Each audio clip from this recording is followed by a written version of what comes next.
De volta com o Bandeirantes Acontece. Vamos tratar de outros temas aqui no programa desta segunda-feira, dessa emenda do feriado aniversário de São Paulo, amanhã.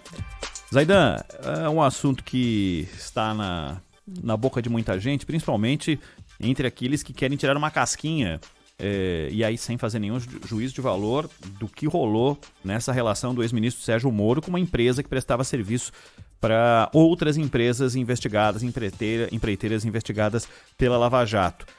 Há quem diga, isso é o TCU manifestou interesse em saber, e aí são duas questões que eu queria passar para você. Primeiro, o entendimento se entendimentos anteriores do STF podem impedir que isso aconteça, essa revelação venha a acontecer. E outra, o TCU, o interesse dele é sob demanda, porque é importante que alguém tenha em mãos esses dados de quanto o ex-juiz faturou nesse trabalho que ele teria prestado aí a Álvares e Marçal? O Brasil é muito esquisito, né? Porque nem essas coisas corriqueiras correm pelos caminhos normais, naturais, né? Então, o subprocurador que provoca a análise do caso, ele não é o subprocurador do caso. Inclusive, ele foi acusado pelo subprocurador do caso de agir de maneira indevida, fora das normas. Mas antes da gente falar da questão do subprocurador, só rapidamente, Ronald, são três precedentes. Um de 2008, numa questão relatada pelo então ministro Menezes Direito. Uma de 2012, com Joaquim Barbosa. Relatório do Joaquim Barbosa. E uma de 2015, com Luiz Fux, atual presidente do Supremo. E essas três decisões, elas reconhecem, primeiro, claro, o princípio constitucional de que quebra de sigilo pode ser pedida pelo judiciário, é óbvio, por uma comissão parlamentar de inquérito mediante autorização judicial, ou a possibilidade daquela decisão ser revogada pelo judiciário.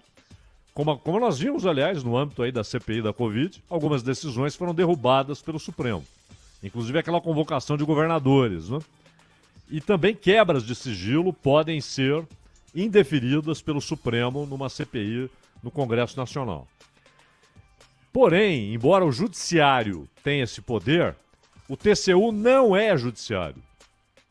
O TCU não faz parte do Poder Judiciário. Ele é um tribunal à parte.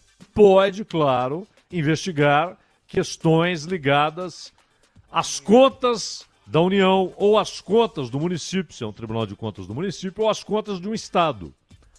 Agora, em relações privadas, e é disso que se trata, os advogados entendem que as decisões anteriores do Supremo impedem que o Tribunal de Contas quebre sigilo de uma relação jurídica privada entre uma empresa e um contratado.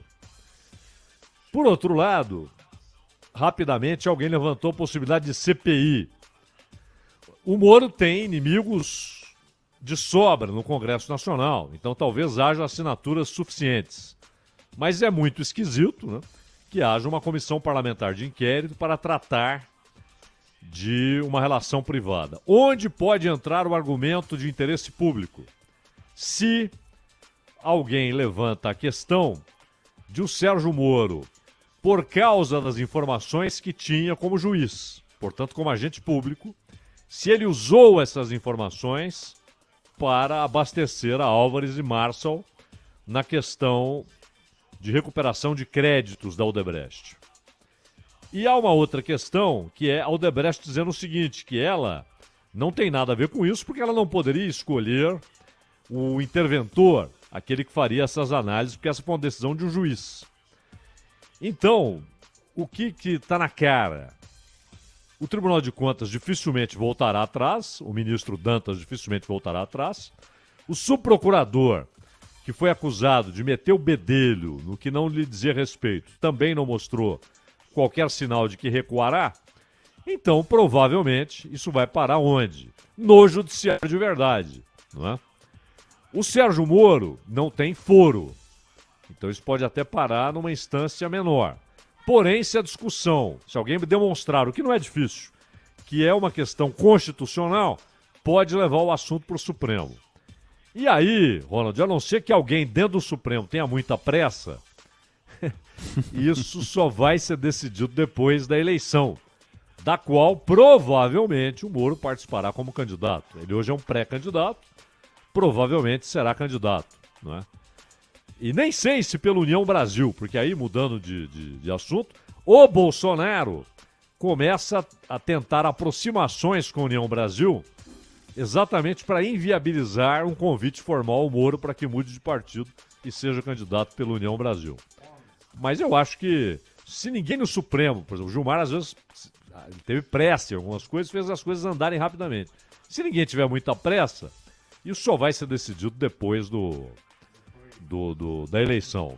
Agora, está contestada a autoridade do TCU para pedir essa quebra de sigilo. Então isso vai parar no judiciário, é inevitável, né?